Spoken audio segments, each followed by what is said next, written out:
आप अपना status update कर लेते हैं। जैसे ये देखें, माय स्टेटस मैंने अपडेट किया है और आप चाह रहे हैं कि मेरे जितने भी कॉन्टैक्ट्स हैं वो सब इसको देखें, लेकिन कुछ जो बंदे हैं वो इसको ना देख पाएँ। तो इसके लिए आपने यहाँ स्टेटस, जैसे मैं आ गया हूँ, यहाँ पे आना है, फिर आपने 3 डॉट्स पे क्लिक करना है। उसके बाद स्टेटस प्राइवेसी में जाना है। यहाँ पे देखें, अगर आप अपना स्टेटस जो आपने अपलोड किया है, अगर आप चाह रहे हैं कि मेरे सारे कॉन्टैक्ट्स देख सकें, तो आपने फर्स्ट वाले पे क्लिक करना है। अगर आप चाह रहे हैं कि कुछ जो मेरे कॉन्टैक्ट्स हैं वो देखें और जो 4-5 बंदे हैं वो मेरे स्टेटस ना देखें, तो ये देखें माय कॉन्टैक्ट्स एक्सेप्ट, ये दूसरा जो है जो मैंने सेलेक्ट किया है, यहाँ पे आप क्लिक कर लेंगे।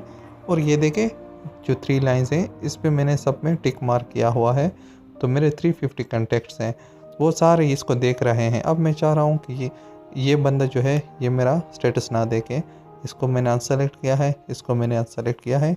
यहाँ से जो ग्रीन नज़र आ रहा है इसको आप टिक मार्क कर लेंगे, तो उसके बाद से ये जो बंदे हैं ये मेरे स्टेटस नहीं देख पाएंगे।